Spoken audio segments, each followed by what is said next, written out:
Ja Leute, herzlich willkommen zu einem neuen Video der Firma NGM-App GmbH. Wir wollen euch heute anhand dieses Fahrzeugs, ein VW AT&R Shooting Brake, zeigen, was ihr für Optionen mit der NGM-App habt. Wunderschönes Fahrzeug, ich feiere die Farbe brutal, das ist ein richtig schönes Blau. Haben wir im Endeffekt hier, ja, mehr oder weniger dieselbe Basis wie in einem Golf 8R, sprich hier den ER888 Gen 4 Motor in der Serie mit 320 PS und 420 Newtonmeter. Eine kleine Besonderheit, wir haben hier kein DQ381 verbaut, das ist das Getriebe, sondern wir haben ein DQ500 verbaut. Das DQ500 wird eigentlich primär oft auch bei Dieselfahrzeugen eingesetzt, wegen der Last und dem Drehmoment.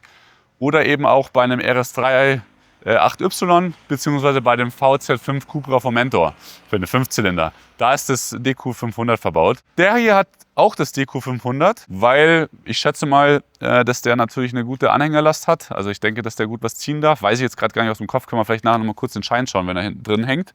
Und ja, sonst haben wir natürlich hier dieselbe Bremse wie im Golf 8R. Abgasanlage schauen wir uns nachher vielleicht auch noch mal ganz kurz an. Da fahren wir vielleicht noch mal kurz auf die Bühne, weil der hat nämlich Abgasklappen in der Serie schon. Ist ja auch bei so einem langen tatsächlich nicht immer so gegeben, dass die schon eine Abgasklappe in der Serie haben. Motor hat, wie gesagt, 320 PS und wir zeigen euch heute mal, was hier in der Stage 1 mit der NGM-App möglich ist. Natürlich können wir auch hier Knallen programmieren und so weiter und so fort, aber da gehen wir gleich mal ins Detail, wenn wir uns verbunden haben mit dem Auto. Und ich würde sagen, wir zeigen euch jetzt noch mal ein, zwei Kleinigkeiten am Auto, was hier anders ist zur Serie. Viel hat der Kunde hier in dem Sinne noch nicht verändert, aber ein ganz wichtiges Bauteil ist verbaut und dafür mache ich mal eben schnell die Haube auf. So, jetzt machen wir hier die Haube auf und was wir sehen eigentlich ziemlich viel Platz im Motorraum, also ist eigentlich alles noch gar nicht so zugebaut, wie es normalerweise ist. Ja, und als erstes fällt natürlich gleich hier die offene APR-Ansaugung, speziell bei diesen Motoren eigentlich das Erste, was ich auch bei so einem Auto verändern würde, einfach aus dem Grund, dass ihr wirklich den Lader brutalst, speziell wenn ihr natürlich Leistung steigert. In der Serie ist es halt mehr oder weniger Gimmick. Sobald ihr Leistung steigert, ist die offene Ansaugung wirklich richtig krass. Also wir haben das Ganze durchgelockt. Ihr habt halt einfach eine brutale Ladeentlastung. Hier von APR eine Ansaugung verbaut. Wir machen jetzt nicht explizit Werbung für APR. Es gibt auch andere Ansaugungen, die funktionieren alle super gut. Ja, wichtig ist natürlich in Deutschland, dass das Ganze halt einen Teilegutachten hat oder eine TGGA, sodass ihr es halt quasi eintragungsfrei fahren könnt.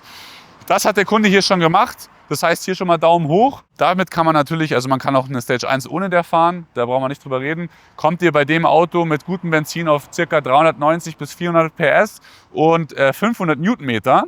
Und wenn ihr jetzt theoretisch hier noch, was der Kunde auch noch vorhat, einen anderen Ladeluftkühler einbaut, dann könnt ihr auch unsere Stage 2 aus der App fahren, die ja auch im All-in-One-Paket mit dabei ist. Das heißt, das Geile ist, ihr zahlt einmal, hier bei dem Auto sind es 799 € und dann habt ihr die Stage 1 mit dabei, die Stage 2, den originalen File und könnt quasi immer hin und her wechseln. Und natürlich noch die ganzen Einstellungen, die wir ja in den Konfigurationen haben, wo wir nachher nochmal drauf eingehen, zeige ich euch noch, sind ja auch im Preis mit dabei. Und das ist einmalig, ihr zahlt einmal quasi, habt dann keine Subscriptions oder Fees oder irgendwie sowas und könnt halt dementsprechend euer Setup immer individuell gestalten und so oft abändern, wie ihr auch wollt. Und wenn ihr sagt, ihr wollt einen Tag mit der Leistung fahren, dann fahrt ihr einen Tag mit der Leistung, am nächsten Tag fahrt ihr wieder Serie. Und das ist halt das, was die App halt so cool macht, meiner Meinung nach, dass ihr einfach diese Flexibilität habt, die ihr sonst gar nicht hättet.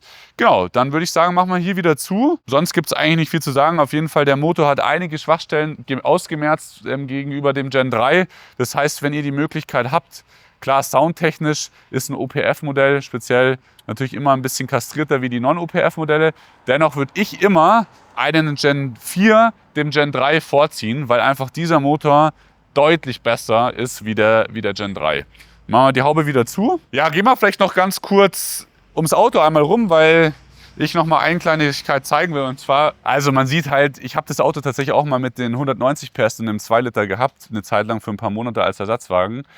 Grüße gehen raus an den Benny, danke dafür nochmal, falls du das Video siehst. Ne, auf jeden Fall, ja, das Auto ist brutal lang. Man kriegt extrem viel rein und das ist das, wo ich auch nochmal zeigen will. Wir haben hier allerdings auch natürlich ein Kampfgewicht aufgrund dessen, dass das Auto ein Allrad hat. Wir haben hier ein Leergewicht von 1800 Kilo im Schein, also 1790 Kilo. Das ist natürlich schon eine Ansage, aber wir haben hier halt auch, da kann man jetzt mal reinleuchten. Ja, und was halt auch noch crazy ist, das wollte ich auch noch mal zeigen, wenn man das Auto schon mal da hat. Da sieht man jetzt natürlich auch, sehe ich mit dem Auge nicht mal viel. Auf jeden Fall habt ihr hier halt einen brutalen Kofferraum. Der ist extrem tief. Ich weiß gar nicht, was da drunter ist, Subwoofer. Aber ihr habt hier halt wirklich crazy viel Platz. Da kannst du keine Ahnung wie viele Kästen Bier reinhauen. Ist halt super gut, wenn ihr irgendwie eine Family habt. Das ist natürlich der Vorteil gegenüber der normalen Limousine, der Shooting Brake. Durch das quasi im Endeffekt wie ein Kombi ist, habt ihr da natürlich richtig, richtig viel Platz. Dann schauen wir doch gleich mal ins Auto, oder? Setzen uns mal rein, verbinden uns mal mit der App. Zeigen mal so ein bisschen, was wir für Optionen haben. Und dann werden wir auch gleich mal eine Runde fahren. Und nachher heben wir ihn noch mal kurz auf der Bühne auf und schauen uns mal ein bisschen die Serienabgasanlage an. Weil die dämpft schon brutal. Und das wollte ich noch mal kurz ein bisschen erklären. Wieso, weshalb, warum. Und was es da natürlich noch für Möglichkeiten gibt, vielleicht den Sound dementsprechend etwas zu verbessern. Guti, dann sitzen wir jetzt im Auto. Ich habe die Zündung bereits schon mal angemacht. Und der Adapter steckt auch schon im OBD-Port. Und jetzt verbinden wir uns einfach mal mit der App. Genau, und gehen einfach jetzt mal kurz ins Motorsteuergerät rein. Da werde ich auch noch mal ganz kurz, hatte ich ja schon kurz erwähnt. Also wie gesagt, ich filme das Ganze mal ab. Hier Bildschirmaufnahme blendet euch der Marc eben ein, damit man auch sieht, was ich hier mache. Genau, wir haben jetzt hier, wie ich es vorhin schon erwähnt hatte, kurz 3 Maps zur Verfügung. Einmal den originalen Datenstand, sprich ganz normal originale Software. Dann eben unsere Stage 1, die bis zu 390 PS und 500 Newtonmeter leistet mit 102 Oktan. Und die Stage 2 kann man nur flashen, wenn man eben eine Ansaugung verbaut hat und zusätzlich einen Ladeluftkühler. Dann hat man hier 440 PS und bis zu 570 Newtonmeter. Genau, dann gehen wir jetzt mal kurz rein in die Optionen. Ich werde jetzt hier nicht die Optionen bis ins Detail erläutern, weil das haben wir anhand unseres Golfach GTI Clubsports schon gemacht. Das Video verlinken wir euch oben rechts. Das könnt ihr euch nochmal anschauen. Ist bei dem Auto nämlich fast 100% identisch, weil da in diesem Auto hier genau dasselbe Steuergerät verbaut ist wie in einem Golf 8R oder eben auch in einem Golf 8 GTI Clubsport. So, wir gehen jetzt mal hier in die 2, 3 wichtigsten rein. Ich würde mal sagen, wir heben hier auf jeden Fall mal, machen wir mal die Abgasklappen auf im Sportmodus, sodass die quasi wirklich 100% geöffnet sind im Sport, nur im Sport. Und was wir natürlich auch machen wollen, wir wollen dann nachher auch mal das Knallen etwas verändern und verstärken. Ich will mir das Ganze jetzt bei dem Auto nochmal in der Serie anhören, deswegen werde ich die Option erstmal auslassen, weil ich es mir einfach mal kurz anhören möchte, wie der schon in der Serie knallt, weil das Auto knallt, wie gesagt, auch schon in der Serie und dann, damit ich einfach mal einen guten Vergleich habe. Wir werden das Ganze auch nachher, das haben wir in der Vergangenheit nämlich nicht gemacht, das wollen wir jetzt in der Zukunft auch noch machen. Wir werden nachher nochmal das Auto mit Seriensoftware, Knallen spezifisch, eine Außenaufnahme machen und dann dementsprechend danach erst das Knallen verändern, damit ihr einfach nochmal eine gute Referenz habt, weil das natürlich auch immer mit welcher Kamera filmt man, mit welchem Mikrofon filmt man, wie ist die Location, damit man da einfach nochmal das Delta auch wirklich wahrnimmt, ob sich das Knallen überhaupt verändert, weil könnt euch ja sonst was erzählen. Genau, dann hatten wir hier noch natürlich die Hardware-Modifikation. Also wenn ihr jetzt einen Intercooler verbaut habt, könnt ihr das angeben, Inlet, Intake und Downpipe. Hier würde ich dann nachher, wenn wir die Leistung machen, das könnt ihr eigentlich jetzt schon machen, kurz Inlet Intake angeben, weil das ist jetzt hier bei der AP-Ansaugung ist das Inlet immer mit dabei, was ganz, ganz wichtig bei den Gen 4 Motoren auch ist. Und dann könnt ihr hier natürlich noch angeben, welche Spritsorte ich getankt habe. Wenn ihr diese Option auslasst, habt ihr automatisch eine Konfiguration für 98 Oktan. Ich weiß, dass der Kunde hier 102 getankt hat, hat er mir vorhin explizit nochmal gesagt. Deswegen kann ich hier auch die Option für 102 Oktan eben angeben. Ja, wichtig, gut, man hat hier noch den Speed Limiter bzw. den Rev Limiter im Stand. Das lassen wir jetzt aber einfach mal so, wie es ist. Und dann hätten wir auch nochmal die Start-Stopp-Thematik. Die setze ich jetzt hier mal dementsprechend auf Last Mode. Dann merkt er sich quasi den letzten Modus. Wenn ihr ihn ausmacht, startet er immer mit dem Modus, in dem ihr ihn auch abgestellt habt sozusagen. Gehen wir kurz rein, flashen mal kurz hier die Stage 1 direkt. Und dazu muss ich natürlich die Motorhaube aufmachen, damit der SFD-Schutz nicht greift. Dann laden wir jetzt hier mal kurz die Stage vom Server runter. Und wenn das dann dementsprechend geklappt hat, was jetzt hier der Fall ist, flashen wir auch gleich nochmal. Das Ganze dauert jetzt hier in dem Sinne so ungefähr 50 Sekunden, weil den ersten Flash habe ich vorhin schon einmal gemacht. Das ist der Unlock, der dauert hier ungefähr 8 bis 10 Minuten maximal. 7 hat er, glaube ich, jetzt hier in dem Fall gedauert, weil ich gutes Internet habe. Und wenn der jetzt gleich durchgelaufen ist, dann machen wir das Auto mal an. Ja, ich sage es in jedem Video immer wieder, aber ihr hört ja und seht auch, dass hier dementsprechend ganz, ganz viele Fehlermeldungen angehen. Im Prinzip habt ihr gerade einen Christbaum hier voll am Start. Das ist aber ganz normal, sobald ihr eure ECU oder auch die TCU flasht, Das geht alles wieder weg, sobald der Flash einmal durchgelaufen ist und ihr dann einmal die Zündung ausgemacht habt. Nach dem Flash muss natürlich durchgelaufen sein, dann erst die Zündung bitte ausmachen und dann sind auch alle Fehler wieder aus dem Fehlerspeicher rausgelöscht und ihr habt auch keinen Christbaum mehr am Leuchten. So, jetzt ist der Flash nahezu durchgelaufen. Wir sind jetzt noch die letzten 1% jetzt hier noch und wenn ich dann hier jetzt der grüne Haken auch weg ist, kann ich die Zündung einmal ausmachen. Das mache ich hier gleich und jetzt starten wir das Auto. Genau, jetzt mache ich draußen noch schnell die Motorhaube zu. So. Also irgendwie fühle ich mich hier gerade so wieder wie so ein Businessman in einem Auto. Keine Ahnung, was stimmt für Platz. Das ist alles so gemütlich. Das ist irgendwie anders wie so ein Golf 8R, sage ich mal. Wie gesagt, ja, das Knallen erstmal Serie gelassen. Das Einzige, was wir jetzt im Prinzip klangtechnisch hier geändert haben, ist, dass wir im Sportmodus, hier im Race ist es hier, Entschuldigung, nicht im Sportmodus, sondern im Race-Modus sind die Klappen offen. Das heißt ja bei dem hier Race, der hat ja nochmal Comfort, Sport, Race. Und im Race-Modus, man hat es auch gerade, glaube ich, ganz gut gehört. Also ich habe es zumindest gehört. Wir zeigen das nachher aber nochmal von außen, dass wenn ich hier quasi schalte, dass die Klappen im Race-Modus dann aufgehen. Genau, und hier müsste er dann auch, wenn er Öltemperatur und so weiter und so fort hat, dementsprechend ein bisschen knallen, auch schon mit der Seriensoftware. Genau, wir haben ja jetzt hier eine Stage 1 drauf, aber haben das Knallen absolut nicht geändert. Das heißt, das ist quasi noch so, wie es davor war, also so, wie es halt Serie auch ist. Genau, was halt auch vielleicht noch ein bisschen eine Info ist, die vielleicht euch noch interessiert ist. Ihr habt jetzt natürlich gerade frisch das Motorsteuergerät geflasht.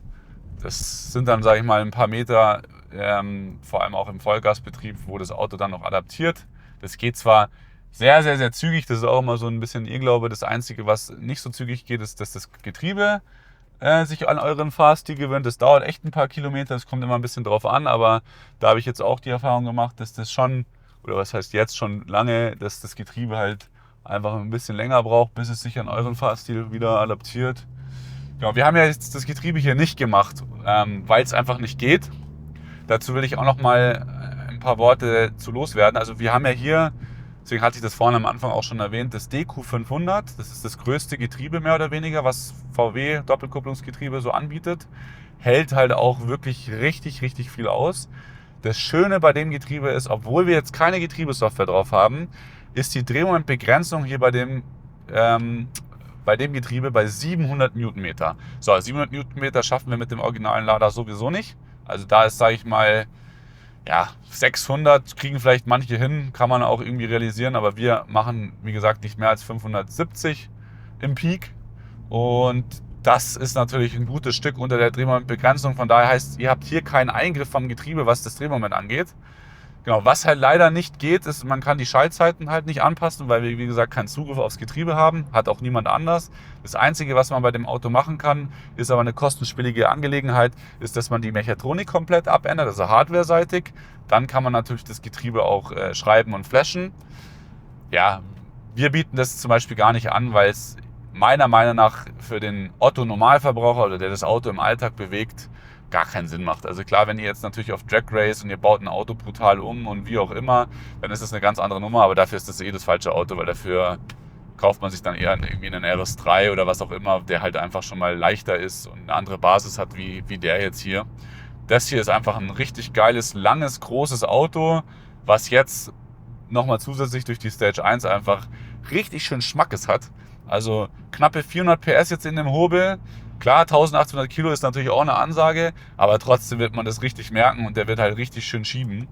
Und da werden wir jetzt mal eine kleine Landstraßenfahrt machen, mal ein bisschen gucken, wie das Auto fährt. Bin ich jetzt, man hat es schon gehört, hast du gehört? Das war jetzt einmal hier, ja, das hört man gar nicht so wenig. Es ist, das ist Serie, ja? Also man hört schon, dass es gut gedämpft ist, weil die AT- und Abgasanlage einfach brutal gedämpft ist. Also Klappe ist natürlich jetzt wie gesagt zu 100% offen, egal welcher Geschwindigkeit und Drehzahl. Aber ja, dadurch, dass das Auto natürlich auch sehr, sehr lang ist, hört man jetzt hier vorne im Innenraum wahrscheinlich gar nicht so viel. Aber ich könnte mir vorstellen, und da bin ich nachher gespannt, dass das draußen nochmal eine ganz, ganz andere Nummer ist. Das Ding ist so ein Ultraschiff einfach.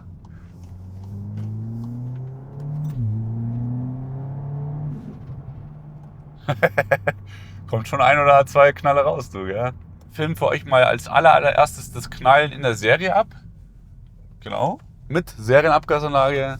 Das Einzige, was wir gemacht haben, wie gesagt, wir haben die Klappen im Race-Modus komplett aufgemacht, softwareseitig. Und jetzt schauen wir mal, ich bin gespannt. Also er macht es, glaube ich, wenn man vom Gas geht, so wie...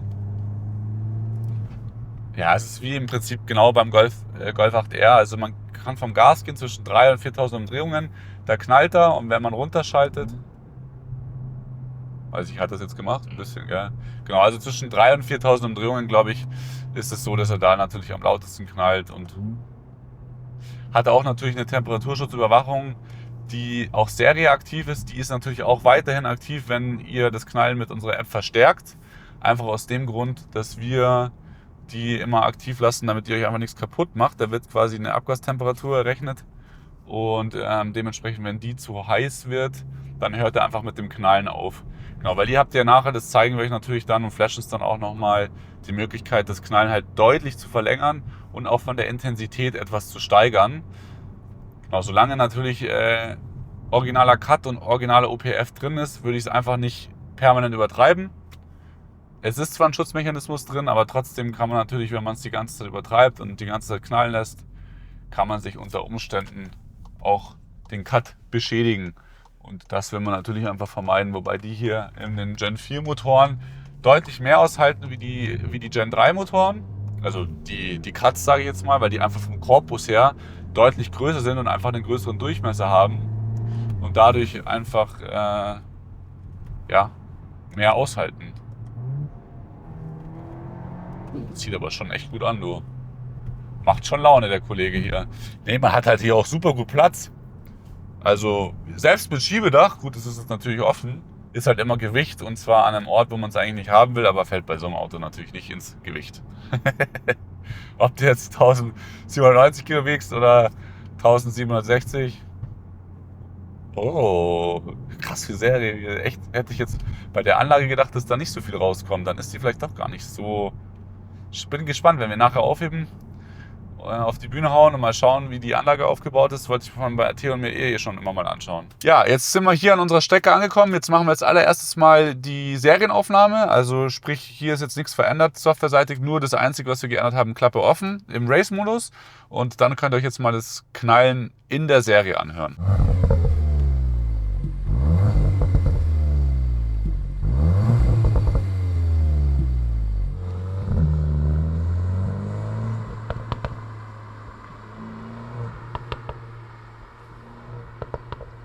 Also, Mädels. Ja, ich bin mit dem Auto schon verbunden. Aber ohne Mikro? Das ist da. Das ist da. Ach so? Upsala. Ja, grüß dich. Ich hab's gar nicht gesehen. Wurscht. Ja, wie gesagt, filmt schon eigentlich, oder? Ja. Ja, passt. Optimal. Ja, jetzt werden wir das Knallen mal einen Ticken verstärken, damit aus dem Geschoss mal ein bisschen mehr rauskommt. Genau, dafür gehen wir mal rein. Wir setzen mal die Dauer von dem Knallen auf 1,25. Gehen jetzt mal hier zu Demonstrationszwecken auf 5 von möglichen 7 Stufen. Also ich würde mal sagen, so im Prinzip grobes Mittelfeld, ein bisschen höher als Mittelfeld. Ja, und das Knallen von 1000 bis 7000 Umdrehungen fürs Video lassen wir jetzt einfach mal so aktiv. Ich persönlich würde es in einen ähnlichen Drehzahlbereich setzen, wie es Serie ist, sprich zwischen 3000 und 5000 Umdrehungen. Und ja, jetzt werde ich angerufen. Gut, jetzt wurde ich gerade unterbrochen hier mit einem Telefonat. Wurscht. Auf jeden Fall haben wir jetzt die Änderungen, müssen wir noch aufs Steuergerät flashen. Also wir haben es jetzt hier getätigt. 5 und zwischen 1000 und 7000 Umdrehungen. Zündung ist an, wichtig. Motorhaube muss noch aufmachen. Genau, wir spulen jetzt mal kurz vor. Wie gesagt, dauert 50 Sekunden. Dann haben wir die Änderungen aufs Steuergerät aufgespielt. Und dann gibt es gleich den nächsten kurzen Soundfile.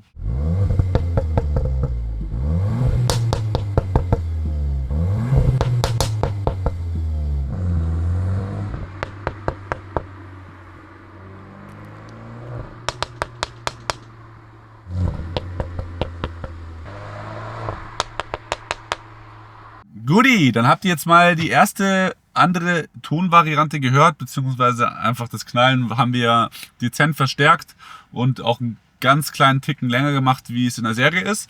Jetzt würde ich sagen, gehen wir nochmal in die Konfiguration rein und ändern das Knallen nochmal ab. Und zwar gehen wir mal von der Länge einfach mal auf 2,25 und gehen von der Lautstärke aber mal 2 Nummern runter auf 3, damit man einfach nochmal ein komplett anderes Setting hat. Das Schöne ist ja, ihr könnt das alles individuell einstellen und so oft ändern, wie ihr wollt. Das heißt, dementsprechend findet ihr einfach das Setup, was ihr persönlich gut findet, könnt euch da durchprobieren und das, was euch halt gefällt. Und wenn euch einen Tag was anderes gefällt, dann ändert ihr es einfach wieder ab.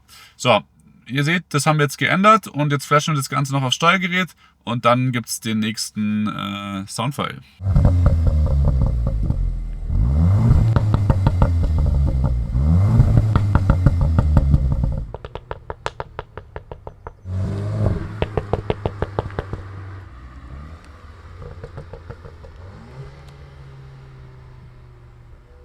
So, dann habt ihr jetzt mal 2 unterschiedliche Varianten gehört. Es gibt ja zigtausend Varianten, die ihr damit theoretisch einstellen könnt, von der Konfiguration her.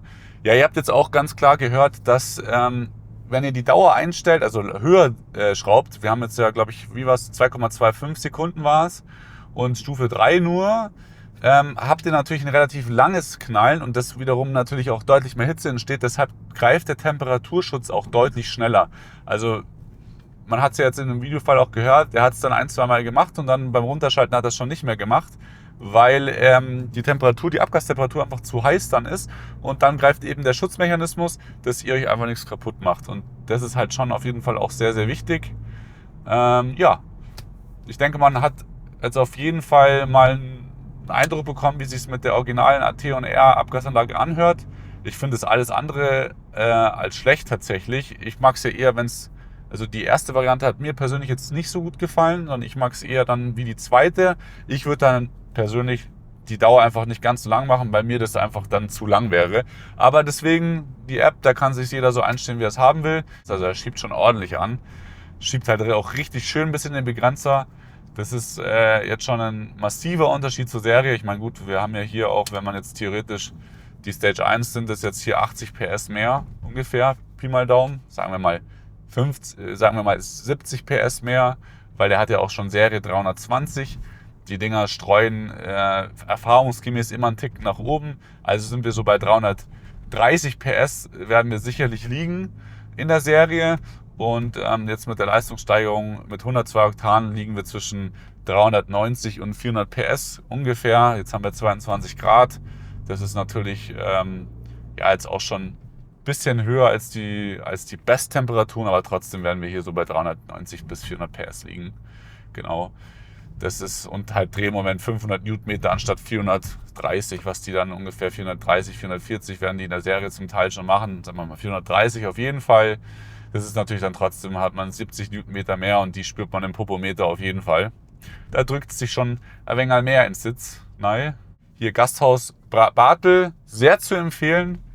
War ich schon des Öfteren zum Mittagessen, kann man es gut aushalten. Das ist nochmal so ein Insider hier von meiner Seite aus. Dann werden wir zurück in die Werkstatt fahren, werden den Bums mal aufheben hier und mal gucken, wie die originale Abgasanlage so ausschaut. Bin ich jetzt selber tatsächlich gespannt, weil wir ja hier auch einen Vierradantrieb haben. Das beeinflusst natürlich auf jeden Fall mal die Downpipe. Die wird ziemlich sicher mit 2 UPS versehen sein. Und die Abgasanlage bin ich jetzt tatsächlich aus dem Stegreif auch gar nicht so genau im Bilde, wie die ausschaut. Das würde ich nämlich auch noch ganz gern kurz einmal abchecken. So, Mädels, jetzt haben wir das Auto mal aufgebockt und jetzt schauen wir uns den ganzen Hobel mal von unten an. Prinzipiell wollen wir uns die Abgasanlage anschauen und ob da noch Potenzial wäre, quasi da mehr Klang rauszuholen. Ich würde sagen, wir starten ganz vorne an der Downpipe. Wir gehen mal jetzt einmal unter das Fahrzeug. Ja, wie ich es vorne im Auto ja auch schon mal kurz erwähnt hatte, haben wir hier ein 4WD-Modell, sprich alle Räder werden hier angetrieben und dementsprechend haben wir natürlich auch hier im Unterflur eine Downpipe mit 2 Otto-Partikelfiltern und oben direkt am Turbolader ist der große Katalysator. Genau, der wirklich schon ziemlich gut ausgelegt ist, auch für mehr Leistung in der Serie tatsächlich. Also wir haben damals bei der Entwicklung der Software haben wir Tests durchlaufen, haben erstens die Abgastemperatur getrackt und zweitens auch den Staudruck. Plus haben wir geschaut, ob eine andere Tuning-Downpipe mit einem 200 Zeller Cut dementsprechend mit Sport-UPFs einen deutlichen Mehrwert bringen und sind zu dem Entschluss gekommen, dass das halt sich einfach leistungstechnisch gar nicht rentiert. Klar, Klang macht es auf jeden Fall aus. Für denjenigen, der sagt, er will das Geld ausgeben und eine Tuning-Downpipe mit Autopartikelfilter kaufen will, der kann dies tun. Nur ich persönlich sage, wenn ich Klang haben will, also einen deutlichen Zuwachs haben will, würde ich erst eine andere Abgasanlage bei den meisten Modellen kaufen und erst dann im nächsten Step, wenn ich sage, das reicht mir noch nicht und ich möchte 100% legal bleiben, kann man sich das überlegen, ob man da noch eine andere Downpipe einbaut. Aber man muss halt in Summe dann sagen, ich sage jetzt mal 3,5 für eine Abgasanlage mit drum und dran, plus nochmal 3.500 Euro für eine Downpipe, dann ist man in Summe schon bei 7.000 Euro, Pi mal Daumen, je nachdem, ein paar hundert Euro mehr oder weniger. Und das ist natürlich schon bei so einem Fahrzeug auch eine richtig, richtig Stange Geld. Muss man sich halt überlegen, ob es das einem wert ist. Man hat halt trotzdem immer nur in Anführungszeichen vom Klangbild her nur einen Vierzylinder. Nicht falsch verstehen, ich liebe diesen Motor. Ich finde eines der geilste Vierzylinder überhaupt auf dem Markt. Richtig krank Potenzial, feiert den Motor brutal, aber soundtechnisch muss man einfach ehrlicherweise gestehen, gibt es halt einfach Autos, die sich schöner anhören. Ein Sechszylinder oder auch einen Achtzylinder haben einfach ein schöneres Klangbild, meiner Meinung nach. Gut, darum soll es aber auch gar nicht gehen. Wie gesagt, 2 Autopartikelfilter, aufgrund dessen, dass hier oben die Kardanwelle entlang läuft, hat man sich dafür entschieden, eben das aufzugliedern auf 2 UPFs. Dann sind hier die ganzen Druck- und Temperatursensoren. Dann gehen wir hier weiter im Mitteltunnel, hier eine Achsverstrebung zum Sichern der Abgasanlage. Dann haben wir hier hinten im Endeffekt auch keinen Mittelschalldämpfer, einfach nur durchgehendes Rohr. Sieht für mich aus wie 65 oder beziehungsweise nee, die haben das sogar hier erweitert. Heißt, wir haben hier höchstwahrscheinlich, so wie es ausschaut, 70 mm, genau, weil das ist 65 mm, dann eine 70 mm Abgasanlage. Hier ein Rohr, dann aufgegliedert auf 2 Rohre. Hier wird der Durchmesser dann wieder reduziert, was aber nicht schlimm ist, weil wir ja links und rechts aufsplitten. Haben dann hier jeweils links und rechts einen Endschalldämpfer und haben dann auch tatsächlich hier rechts eine Klappe und links eine Klappe, sprich auf jeder Seite eine Klappe.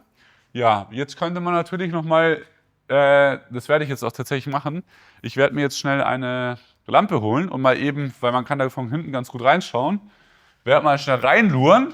Was mich jetzt tendenziell interessiert, ist der laute Kanal, sprich da, wo die Klappe sitzt, weil wenn die natürlich zu ist, wird der komplett gesperrt, der Kanal, und alles muss sozusagen über den anderen Strang heraus. Und da habe ich schon gesehen, ja, da haben wir eine fette Kammer drin, bedeutet natürlich, da ist der Staudruck natürlich dann schon relativ hoch. Und hier wollte ich jetzt mal schauen, ob ich da was sehe. Okay, also da haben wir auch auf jeden Fall sehr viel Siebung drin und so wie es aussieht, zusätzlich sogar auch noch eine Kammer. Wobei, nee, sieht so aus, als würde das dann hinten hier rumgehen. Das heißt, wir haben hier trotzdem eine Restdämpfung. Auch wenn die Klappe offen ist, haben wir in dem lauten Kanal sozusagen Dämmung drin. Bedeutet, da ist theoretisch auf jeden Fall noch Potenzial, um den Klang zu verbessern. Die Frage ist halt immer, wie viel bringt es und ist es einem das Geld wert? Ja, muss man einfach für sich entscheiden. An sich finde ich die Optik von den Endrohren eigentlich ganz passend, so wie es ist. Und ihr habt es ja auch gehört, es kommt ja trotzdem auf jeden Fall auch was bei dem Auto rum. Wenn ihr das Knallen ein bisschen verstärkt, ein bisschen verlängert vor allem, dann habt ihr da auch auf jeden Fall schon etwas Klang. Also ich war tatsächlich positiv überrascht, dass bei dem Modell, gut, das ist natürlich auch das R-Modell, dass da doch etwas Klang rauskommt. Ich würde es tatsächlich vergleichen mit dem Golf GTI Clubsport, der auch noch eigentlich Restdämpfung im Endschalldämpfer hat. Der macht ungefähr ähnlichen Klang. Also kann man natürlich mit einer Anlage noch ein bisschen beeinflussen. Klar, die Klappen hier in dem Sinne, wenn die zu sind, ist das schon auf jeden Fall ein deutlicher Effekt. Und ich würde sagen, wir haben uns das Auto jetzt mal hier von unten angeschaut, fahren wieder runter und dann gibt es jetzt noch ein paar Aufnahmen vom Standgeräusch. Auf Zuklappe mal, damit ihr das auch noch gehört habt. Ja, dann fahren wir jetzt erstmal wieder runter.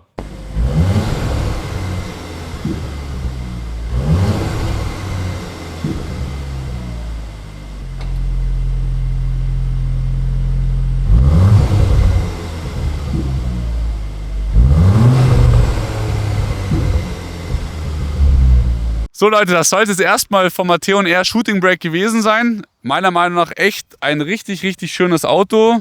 Ja, auch Serie schon mit 320 PS. Definitiv nicht untermotorisiert, aber jetzt natürlich mit 400 PS hier knapp.